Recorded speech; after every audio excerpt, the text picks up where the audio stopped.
Welcome to the PAC Football Report, covering games on September 25th, 2021. I'm Joe Onderko. This week we will take a quick look back at Week 3 games in the President's Athletic Conference, while also previewing this weekend's contests.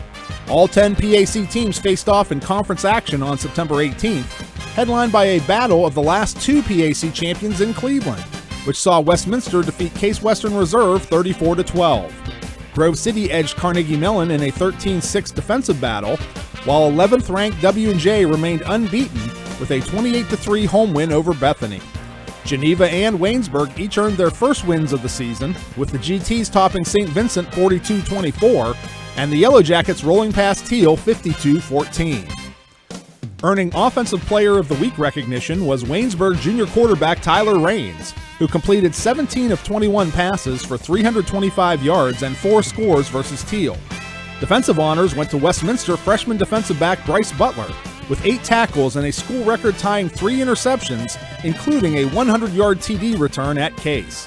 Grove City kicker Nick Morrow garnered special teams laurels, going 3 for 3 on kicks with 2 field goals against CMU. Geneva freshman running back Jaden Zuzak was named Newcomer of the Week after rushing 9 times for 134 yards and 2 TDs at St. Vincent. 5 more league contests are on the schedule on September 25th, with 4 under the lights. A huge league matchup takes place at DeSanto Field in Cleveland at 7 p.m., as 2-1 Case Western Reserve hosts 3-0 W&J. The Presidents lead the all-time series 11-9, and the two teams have split 4 contests since Case rejoined the PAC in 2014, with the home team winning all 4 matchups. Spartan head coach Greg Debeljak expects another classic matchup against W&J. Their defense is excellent. Really, really good. Impressive. What they did to John Carroll was very, very impressive, holding that team to 14 points and really physically really dominating the game.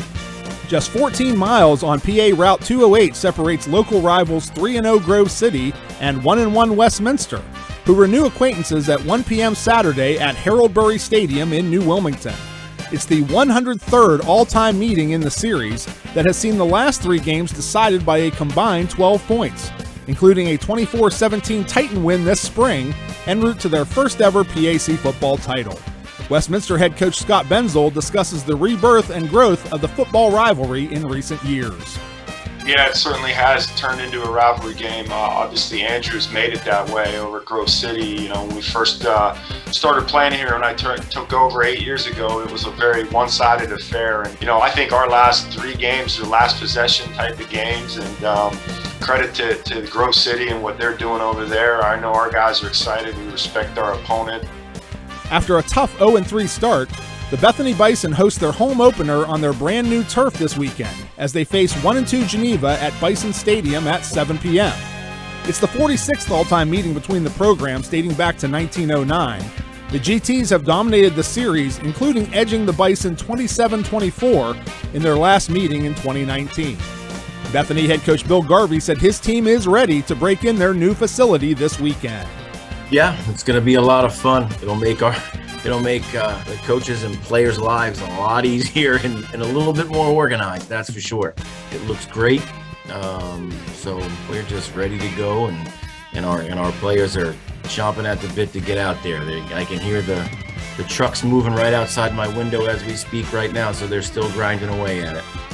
In other action, 1-2 Waynesburg travels to Gessling Stadium in Pittsburgh to face 1-2 Carnegie Mellon at 7 p.m.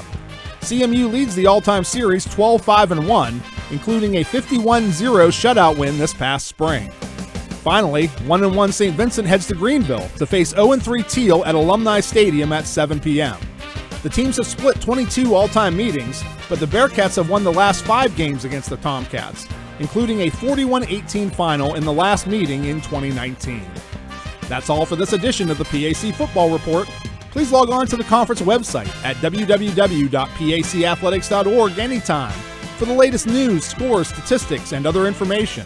You can follow us on social media via Facebook, Twitter, and Instagram. Links are available at the PAC website. I'm Joe Onderko. Thanks for listening, and we'll see you at the stadium.